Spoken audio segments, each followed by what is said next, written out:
Les drones ont changé à jamais le visage de la guerre, mais derrière la technologie et la furtivité se cache un prix stupéfiant. Et dans cette vidéo, nous allons explorer les plus chers jamais créés en comptant le top 10 des drones militaires les plus chers en 2026.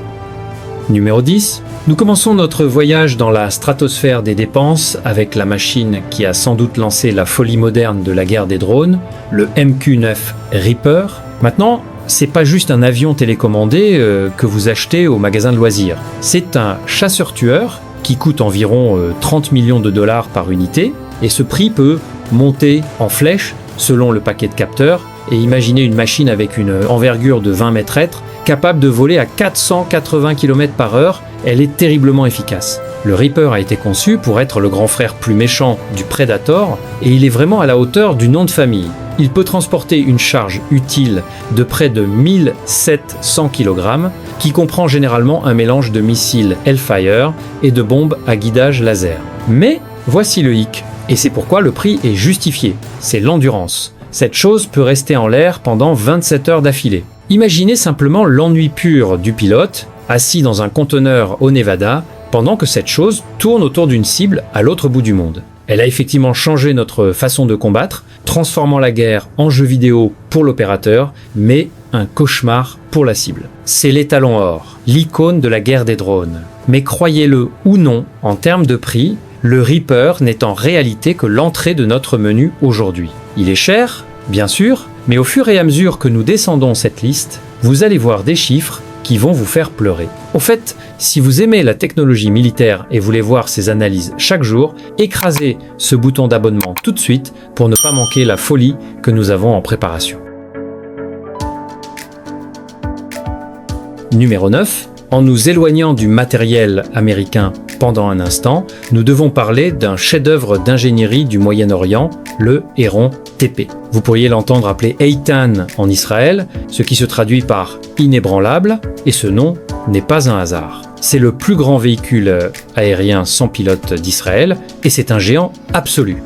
Nous parlons d'une envergure de 26 mètres. Pour mettre cela en perspective, c'est à peu près la taille d'un avion de ligne Boeing 737. Pouvez-vous imaginer un drone de cette taille volant silencieusement au-dessus de votre tête? Le coût d'un système de ceci peut facilement dépasser des dizaines de millions de dollars lorsque vous incluez les stations de contrôle au sol, rendant le coût unitaire incroyablement élevé. Le Héron TP ne concerne pas seulement la taille, il concerne la capacité de maintien. Il peut voler pendant plus de 30 heures en continu. C'est plus d'une journée et d'une nuit entière à fixer le sol avec certaines des caméras et des capteurs les plus avancés que l'argent puisse acheter. Il opère à une altitude de plus de 13 000 mètres, bien au-dessus du trafic aérien commercial. Ce qui rend ce drone si cher, c'est sa polyvalence. Ce n'est pas seulement un espion, il peut transporter une charge utile massive de plus de 1, 0,00 kg. Bien qu'il soit secret sur ce qu'il transporte exactement, vous pouvez parier qu'il ne livre pas de pizza. L'avionique à l'intérieur est conçue pour être triple redondante, ce qui signifie que si un système échoue, il y en a deux autres prêts à prendre le relais. C'est ce niveau de fiabilité qui fait gonfler l'étiquette de prix.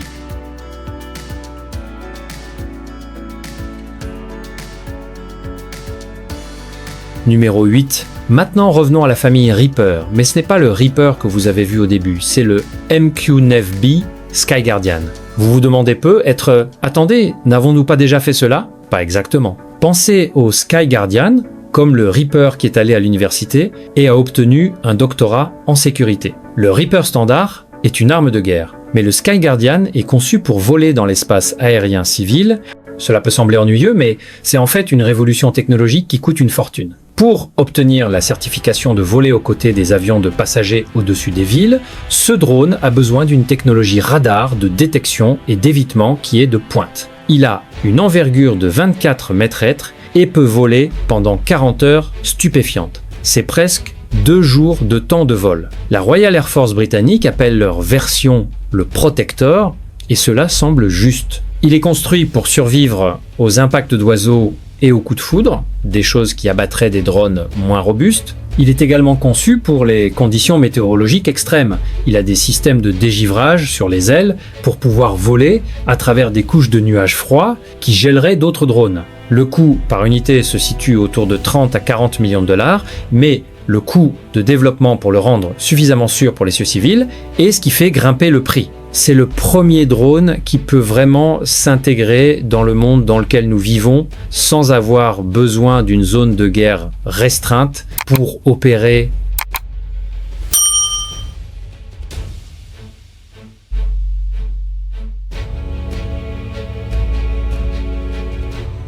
Numéro 7. En parlant de Russie, les choses vont devenir furtives et très chères. Voici le 70 Okhotnik, également connu sous le nom de chasseur.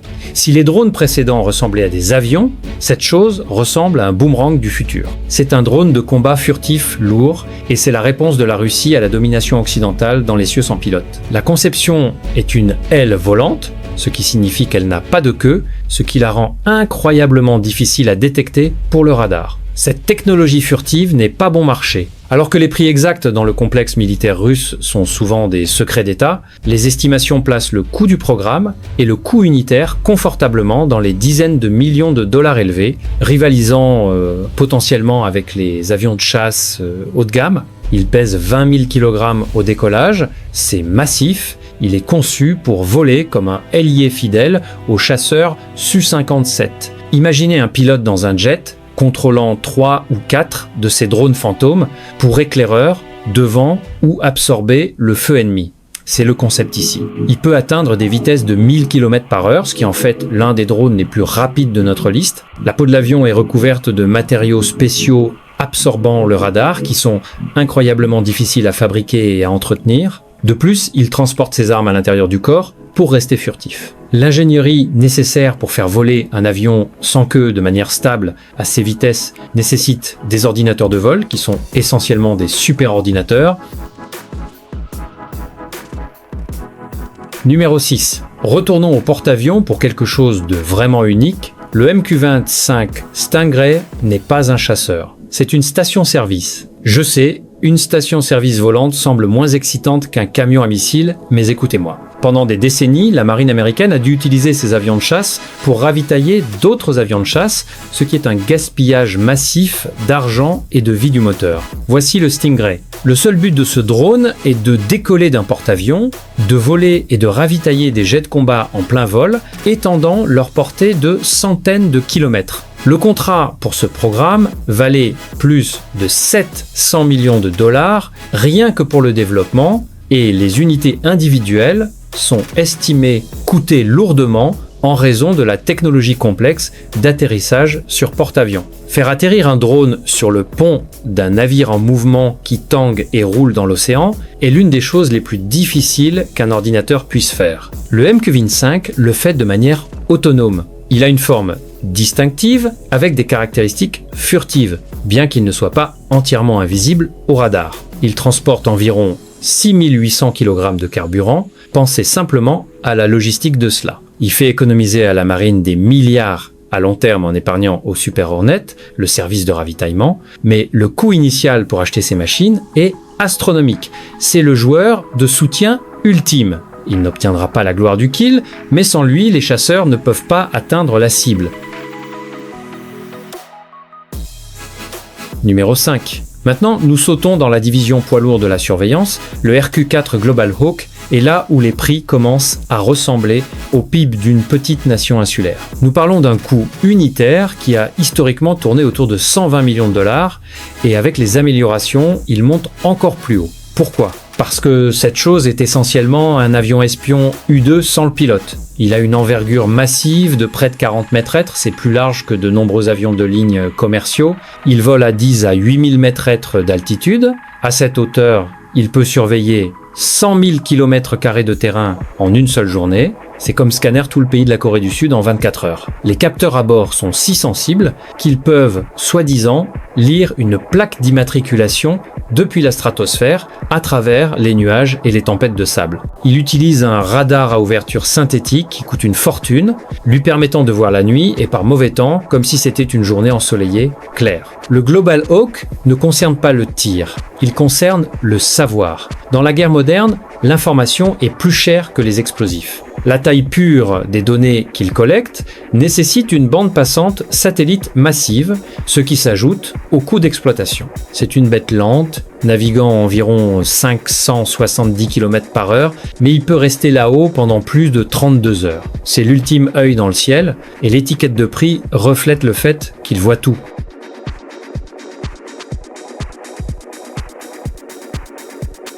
Numéro 4. Si vous pensiez que le Global Hawk était cher, rencontrez son cousin qui aime nager, le MQ-4C Triton. C'est la version maritime du Global Hawk et il est encore plus spécialisé. Le prix, vous regardez environ 160 millions de dollars par unité, potentiellement plus selon la configuration. Pourquoi est-il plus cher que le Global Hawk ? Parce que l'océan est un endroit horrible pour l'électronique. Le Triton doit voler à haute altitude pour scanner des millions de kilomètres carrés d'océan, mais il doit aussi descendre bas pour inspecter les navires. Ce changement d'altitude met un stress massif sur les ailes et la cellule en raison des changements de pression et de la turbulence. Donc, les ailes sont renforcées et il a des systèmes spéciaux de dégivrage et de protection contre la foudre que le Global Hawk n'a pas besoin. Il transporte un radar spécifique conçu pour suivre les navires, pas les chars. Il peut repérer un périscope dans les vagues à des kilomètres de distance. Le Triton est conçu pour travailler avec l'avion habité Puit-Poséidon, agissant comme un éclaireur avancé. Il a un champ de vision de capteur à 360 degrés. C'est essentiellement un super ordinateur volant qui est résistant à l'eau salée. Le développement du logiciel, seul pour distinguer de manière autonome entre un bateau de pêche et un périscope de sous-marin, vaut des milliards. C'est un oiseau majestueux et coûteux qui garantit que rien ne se déplace à travers le Pacifique sans que quelqu'un le sache. Nous arrivons au top 3 et croyez-moi, la technologie devient plus étrange. Numéro 3. Le numéro 3 nous emmène au Royaume-Uni et dans le domaine de l'expérimental, c'est le BAE Taranis, nommé d'après le dieu celte du tonnerre. Et quel nom approprié pour quelque chose qui a l'air si menaçant. C'est un démonstrateur de drones de combat furtif et le coût du programme était d'environ 200 millions de dollars juste pour construire le prototype et prouver la technologie. Le Taranis a une forme d'aile delta ressemblant à un mini bombardier B-2. Il est conçu pour voler des distances intercontinentales, frapper une cible et revenir, tout en étant pratiquement invisible au radar. Mais le vrai coup ici est dans l'autonomie. Le Taranis est conçu pour penser par lui-même. Il peut rouler jusqu'à la piste, décoller, voler vers la zone cible, rechercher des menaces et sélectionner une cible entièrement seul. Un opérateur humain doit juste dire oui à la frappe finale. Ce niveau d'intelligence artificielle est incroyablement difficile à programmer et à vérifier. Il a à peu près la taille d'un jet d'entraînement Hawk, donc il n'est pas petit. Il représente le summum de l'ingénierie aérospatiale britannique. Le fait qu'il soit un démonstrateur signifie que la technologie développée ici est inestimable parce qu'elle alimente la prochaine génération d'avions de chasse, comme le Tempest. C'est un avion fantôme apparaissant de nulle part, livrant le tonnerre et disparaissant. Le coût est élevé parce que vous payez pour l'avenir de la guerre aujourd'hui. Numéro 2. Nous sommes maintenant dans le territoire de « Est-ce que cela existe même ?» Le RQ-180 est la légendaire chauve-souris blanche. C'est le drone qui a soi-disant remplacé le SR-71 Blackbird, mais pour l'ère moderne.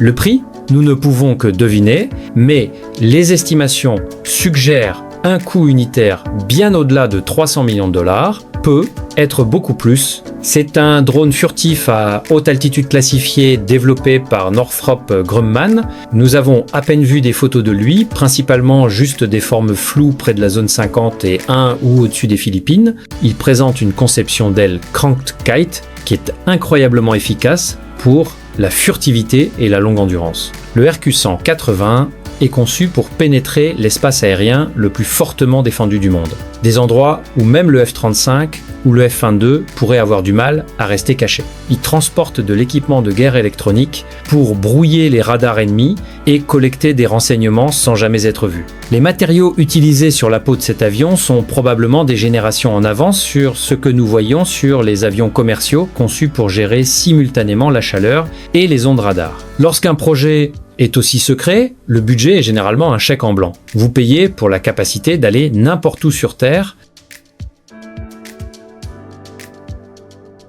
Numéro 1. Et enfin, nous atteignons la machine qui a prouvé que l'impossible était possible, le X-47B Pegasus. Bien qu'il soit un démonstrateur, le coût du programme était de près de 1 milliard de dollars. Oui, vous avez bien entendu, c'était le drone qui a brisé le plafond de verre pour l'aviation navale. C'était le premier jet autonome à atterrir sur un porte-avions et le premier à se ravitailler en plein vol de manière autonome.